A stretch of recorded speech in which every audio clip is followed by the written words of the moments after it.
Hi, and welcome to Leaders with Leverage. I'm your host, Susie Tomanchuk. I am really excited. I feel like I always say that, but I'm so excited about our guest today. I'm talking to Dr. Michelle Casarella, and it was such a good conversation that we actually have 2 episodes, and we're going to talk about mindset. And because I like to really dive into negotiation, we talk about mindset as it relates to negotiating with ourselves, negotiating with others, and just how we can get in our own way. She even talks about a junk drawer of soundtracks that are always playing in our head and how we have to face them in order to get rid of them, but it's managing them all along the way. Let me tell you, Michelle owns her own practice. She owns a company called Mental Wellness Mamas, and she supports working moms in so that they can build the confidence and really help one another get through the young ages all the way as their kids grow while balancing life in general. She was formerly with the New York City Police Department as an internal psychologist. So she has such a wealth of background and of diversity and working with a lot of different people. So she's a great source of great insights and strategies as it relates to mindset. She is fantastic. So without further ado, join me in this episode with Dr. Michelle Casarella.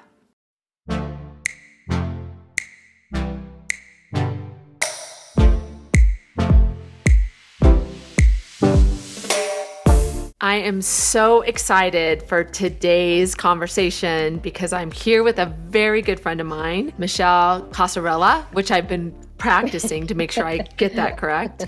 And I did an introduction of you before we started so people can kind of have a sense of where you came from. But what else would you tell people about you just so that our audience can hear it from your words? Yeah, so I would say that the thing that I always say to people when I first talk to them or when they learn that I'm a psychologist is I always tell them, like, I am not, this old school psychologist. Like, you're not going to be laying down on a chaise lounge, complaining about your mom all the time, and me just taking notes and then saying like, okay, hour is up type of stuff, right? So I am the kind of like a modern day psychologist where we talk about real things. I am much more relatable than those old school psychologists, and I love talking about kind of the concept behind stuff, but then also, okay, so now we have the concept, like what can we actually do about it? So anybody who is listening, you're not only going to be getting, the kind of understanding behind stuff, but then also, okay, now what can I do about this? Because, anybody who's listening, I'm sure is interested in how can we take this stuff and actually apply it to real life. Yeah. It's so true. And the reason we're here today is because you and I were talking about the context of mindset around negotiation and how, whether it's a formal negotiation or simply a business conversation that makes us a little uneasy, how mindset is so important to be thoughtful about, right? But also how can we get ourselves out of these places where we're hijacking ourselves or getting in our own way. Yeah. For sure. So when I talk about kind of mindset, I think about the process in which we go into some of these conversations. And so the first one for me is about just making the decision that either whether it's you're worth it or it's time. So asking for something or advocating for ourselves, and how we can do that in a way that is proactive when we think about it. Because I think sometimes we wait for things to happen to us. And especially when we're in a professional environment, we're like, if I work really hard and I show people that I'm really good, then they'll just give me what I deserve. Right. And so that's where mindset first comes in for me when I think about professionals. So how's that land with you? Yeah. So what you just said is kind of the epitome of therapy. We all come into interpersonal situations, whether it's personal relationships, whether it is business relationships, whatever the case is, we all come into these interactions with expectations and with certain narratives around things. And so what you just said, like that example, right? Like if I just work hard enough, then, they will come to me with a promotion, that kind of thing. And when that doesn't happen, that's an expectation. And then when that doesn't happen, that's the reality. So the expectation is that thought. The reality is that it typically doesn't work like that. And so then there's this really big gap where there's all these emotions. There's, resentment and shame and anger and frustration and all the stuff that you can think of. And then we start to kind of sort of like stew in our own thoughts and feelings about this kind of stuff. Mm-hmm. And that can spill out into our relationships, whether that's business, personal, whatever the case is. So I talk about this concept known as, I call it a junk drawer thought.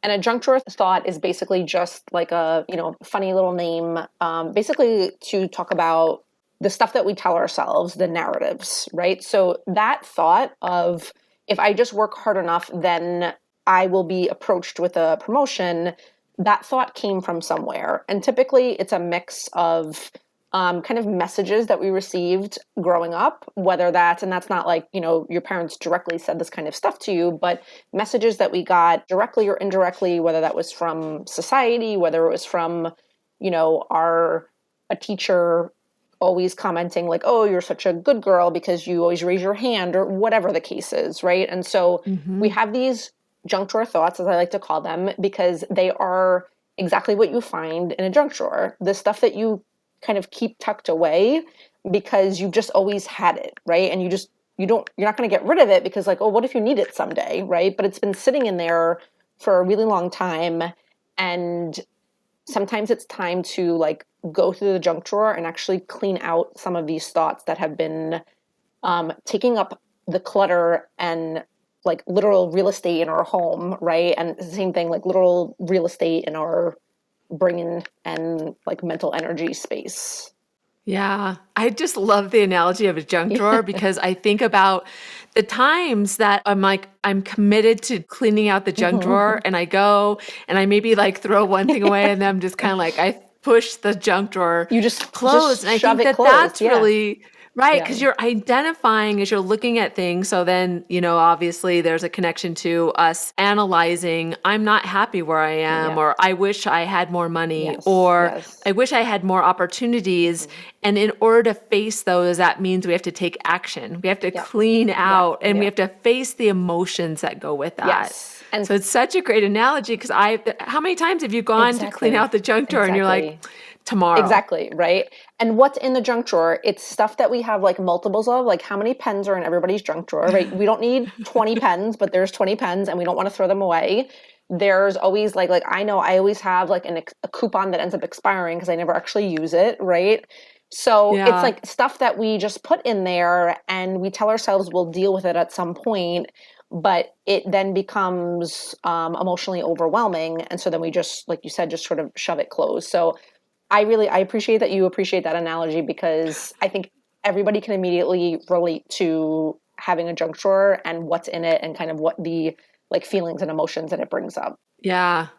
And so it is that activity of not just like cleaning out your junk drawer, but also saying what else needs to be in here. What would be helpful? Yeah. And maybe it's not in the junk drawer, but what would be helpful that I'm not thinking about also? Like what, and I always talk about kind of, it's looking at what is stewing within you, like you said, like what's kind of in your mind. But I also like to talk to people about what are other people getting? Are people getting, are your peers being offered to, I talked one time about how my peer was asked to go speak to the board and I was kind of resentful, but I had all these excuses in my head and I thought, well, he just has this information or that these conditions were different than me. Right. And I had to force myself to say, like, at least challenge it. I wasn't going to change anything, but say to my boss, why not me? Right. Yeah. And I often talk about with people, it doesn't necessarily matter what the outcome is. It more, because like you just said, right, like you weren't necessarily going to change it. Maybe they weren't going to say, okay, now you can speak over your peer. But you need to address it to have that closure to be able to kind of deal with it and move on instead of it growing and festering and, kind of like growing mold almost like inside our own minds and emotions and thoughts about things. Exactly. Yeah. And you're training them too. I know you and I have talked about the Yeah. path of least Yep. resistance Yep. and how if you don't ask, Yes. first of all, they don't know. Yes. And then they will just assume, you know what, she'll take it. Yep. So I know that her peer will make a stink if he doesn't get it. Yep. But she's always so nice. Right. Let's Right. not consider her interest in the meeting before the meeting. And I think that that's a really unconscious process. I think that it's just out of habit. Like, so I work a lot with moms, especially working moms, and they often will talk about, at least the moms that are in heterosexual relationships will talk about how sometimes they end up kind of taking on more of the mental load of the household and the child rearing and things like that. And they'll get very frustrated with their husbands. And we will talk a lot about how, you know, the husbands aren't being, a-holes about stuff. They literally are just doing what they're used to doing, right?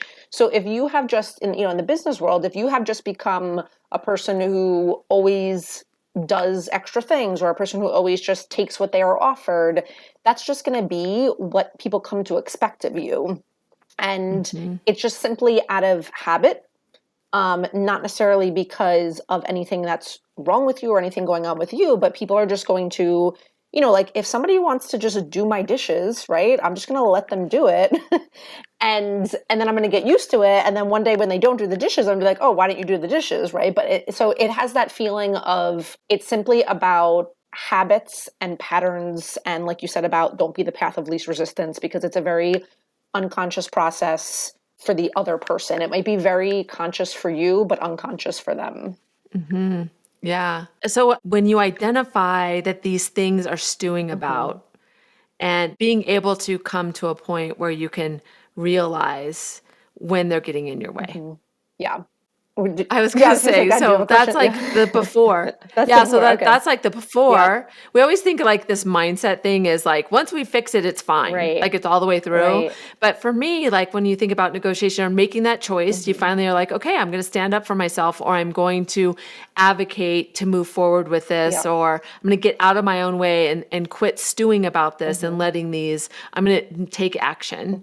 Then when you start to take action, the next thing that I see people do is they'll go in for that ask, but they don't push beyond. They'll hear no, and they're like, okay, at least I asked. Like I check the box. Right. And really, it's like for me, I talk to people about how do you reset no for you so that you can go back with out of curiosity, how do you push through no, and how do you get more information? Right. And sometimes our emotions will also make us feel like we should get out quickly. Yeah. So there's like two things there. Right. Because essentially emotions in those moments feel overwhelming and we just want them to sort of stop. Yeah.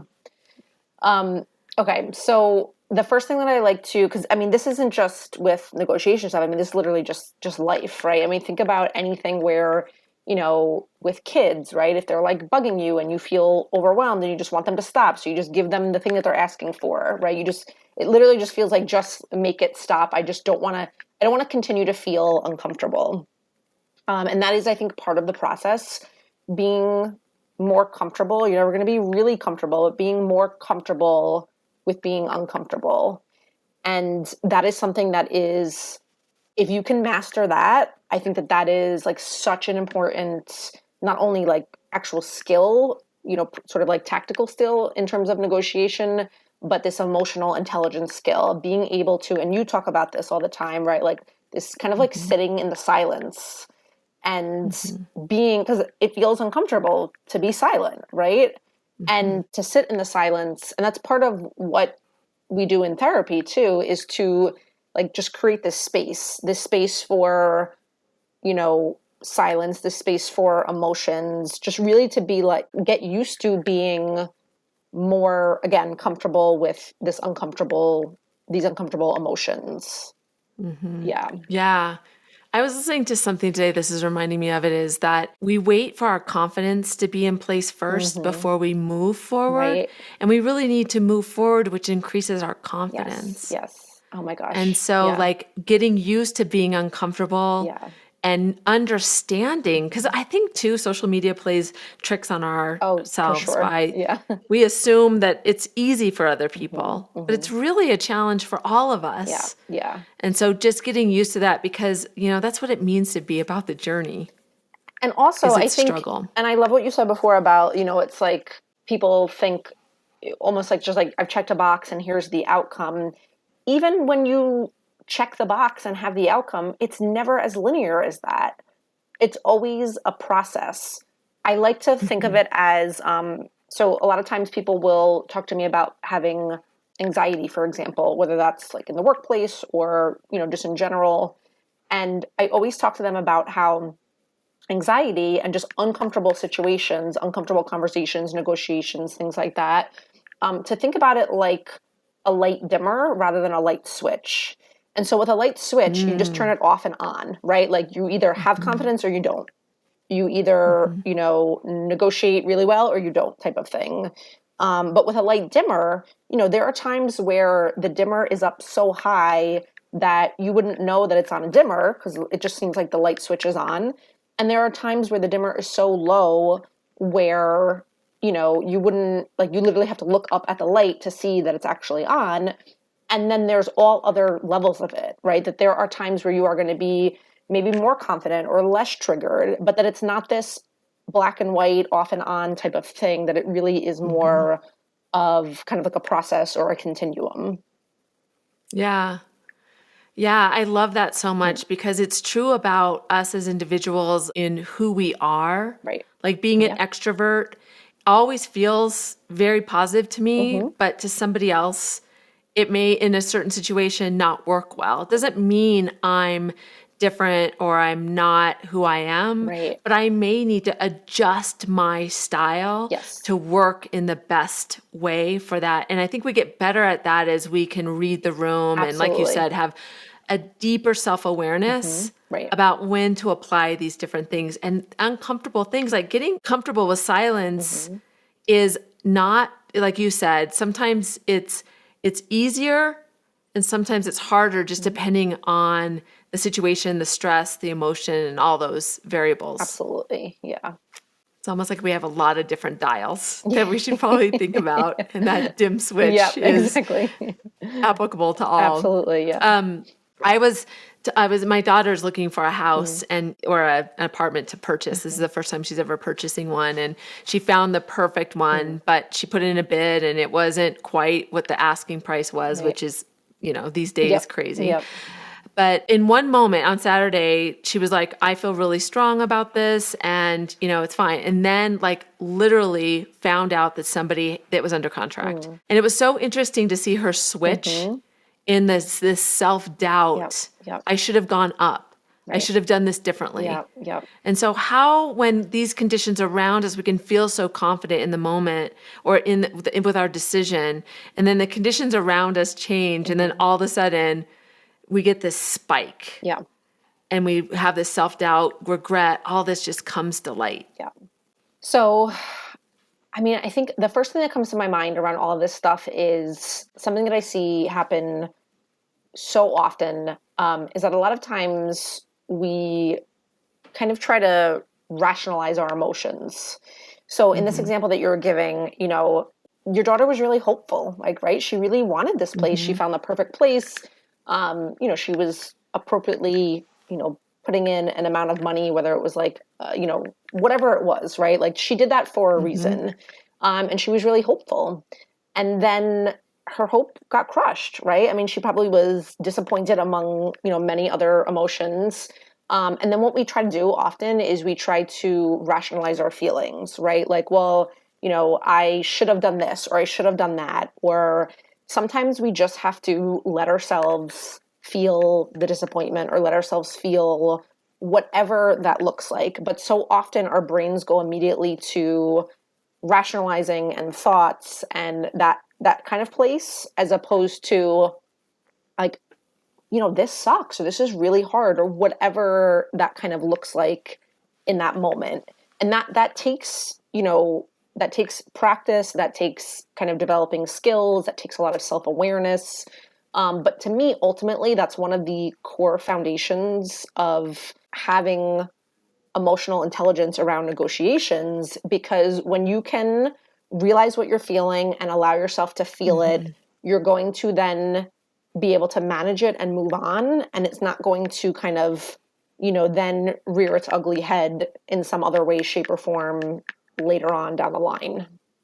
Yeah. What I always tell people, I've gotten really good at when I'm triggered, I just know, okay, I'm triggered. Yep. Like, do not communicate with anybody. Yes. Don't take any action, make no decisions. Right. Don't even try to analyze why I'm Yes. triggered. Yep. I'm just triggered. Yep. And it's taken me a lot of years to figure that out. But so having somebody from the outside, so as soon as I said to her, look at what happened 5 minutes ago versus now and how your state of mind, and she did say, oh, I hate my brain. Your brain it takes on a life of its own. Yep. And I guess if I was going to tell somebody that doesn't have the years of experience that I have to be able to just understand I'm triggered, it's like, make that choice. Understand that you're feeling frustrated, stressed, whatever, and take X amount of time. I would say at least an hour before you actually act on something until you feel that coming down. Do you have any kind of, I think people look for, what's the hack? What's the piece of wisdom? Yeah. So I have two things. The easiest one is to pay attention to how it feels in your body. So some people immediately get that pit in their stomach. Some people clench their jaw. For some people, you don't even know that you've made a fist until you actually look down. Your body will give very consistent signs of when you are triggered. And to me, that's the easiest way to know that you are triggered. You just have to, when you're feeling, whatever uncomfortable emotion, take a second to just kind of go through your body, literally, where even if you do kind of a quick body scan where you start up at your head and you just kind of pay attention to do I feel like I'm starting to get a headache?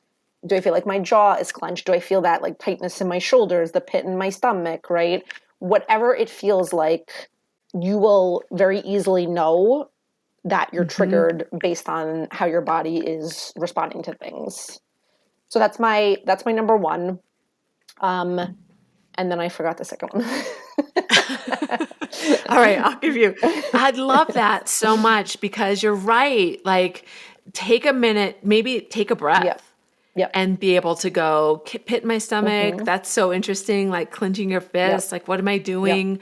All of a sudden having some awareness of what's going on. That's a great sign. What is your body doing? What has changed physiologically, right? That I feel different. Exactly. Yeah. So did that give you enough time to think of two? Yeah, no, I can't remember number two. Okay, wait, hold on. Your original question was what is a hack to basically know that you're triggered, right? Oh, okay. Yeah. I know the second thing.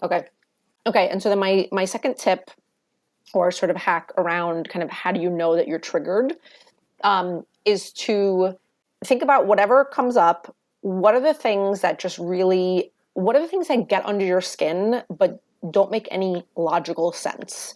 So for example, is it that when you see a dirty dish in the sink, one dirty dish, you just get you're ready to fly off the handle type of thing? It may to somebody else, they may say well, what's the big deal? It's just one dirty dish. What are those things that don't necessarily make logical sense, but they just get under your skin? Those are hands down a simple way to know what triggers you. And when you look at that stuff, it's not about the surface level thing. It's about what's underneath it.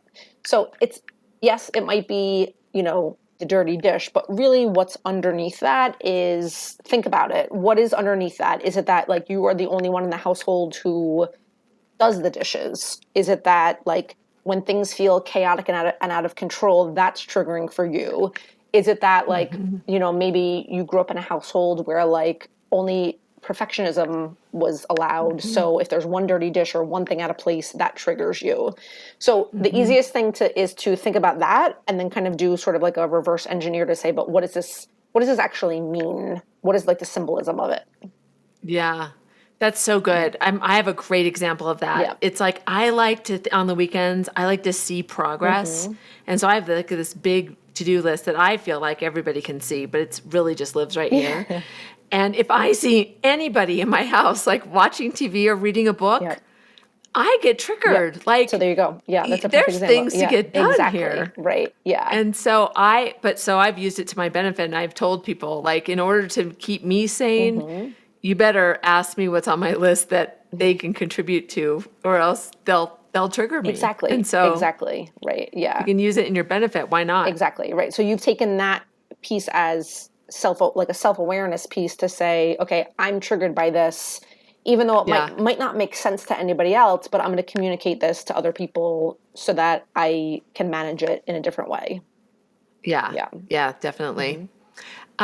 So then I think about, like, I keep it in my head, I'm kind of thinking through the process of negotiation. So we've talked about, like, in the moment, like before and in the moment, and then when you walk away, kind of like my daughter knew her walk away was this number. Yeah. But so often when you put this offer out there that's already felt uncomfortable to you, or this ask that felt uncomfortable, a lot of times when you, like, hang up the phone, you might go, okay, I did it. And then all of a sudden, like, the narrative in your head starts going crazy. Well, what if they've gone here and you've gone here and they decided that they'll go with somebody else because my offer was, like, there's such another kind of like wave of it all when you have to wait. Right. Because you are trying to rationalize what's taking them so long. Right. And very often we make up a story that's not factual. Exactly. Yep. I mean, I think that happens with everything, right? Like, how often do we have this idea about, like, this explanation for something, and then somebody, responds to us or answers us or whatever, and then it's like, oh, that's not at all what I thought was happening. So, like your daughter said, we should hate our brains. It goes crazy. Exactly. And to me, it's being very clear about our ask and what we want and what will feel okay. Like, for me in a negotiation, it's knowing your floor and ceiling and knowing your walk away. And when it has to be really true, because if those conditions aren't met and you're very clear about it, then yes, you will go through that angst and worry. But if you made that agreement with yourself, you should feel good with the outcome if you don't get it or if you do. Yeah. So I'm curious, does that process and that angst, does that feel like it's an inevitable part of the negotiation process, or does that feel like something, from your perspective and your experience, that mindset can change?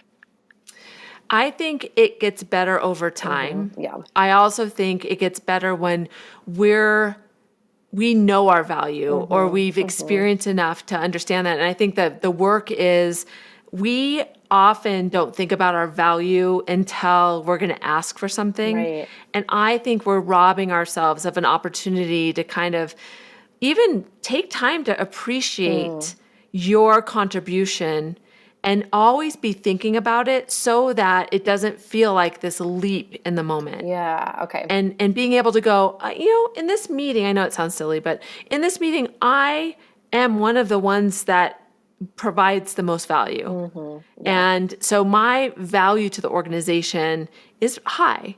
And not that you're going to do anything with that, but it allows you to kind of start building that internal feeling of worth. Yeah. So that it doesn't feel empty when you go for an ask. Does that make sense? It makes 100% sense. And, like, the way that I frame it is that we're talking about doing some proactive work around knowing your value, as opposed to just this reactive in the moment, like, I have to ask for something and I don't feel prepared, or I don't have self-awareness, or I don't have the emotional intelligence skills and the mindset stuff and all of that, and then I'm just reacting, right? That's when we just react. That's when we just accept the first number that we're given. That's when we just say, like, okay, well, I asked and I checked it off my list. They said no, like, I'll stop, type of thing.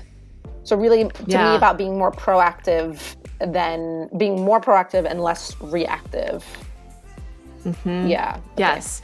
And that goes back to what we first started talking about, is really thinking about those things, being more proactive, be thinking about those opportunities, because sometimes we just get into the regular rhythm and we don't think about what are those things or that progress we need to make. Yeah, absolutely. Okay. So that actually makes me think of one other concept that I like to talk about, which is something called values.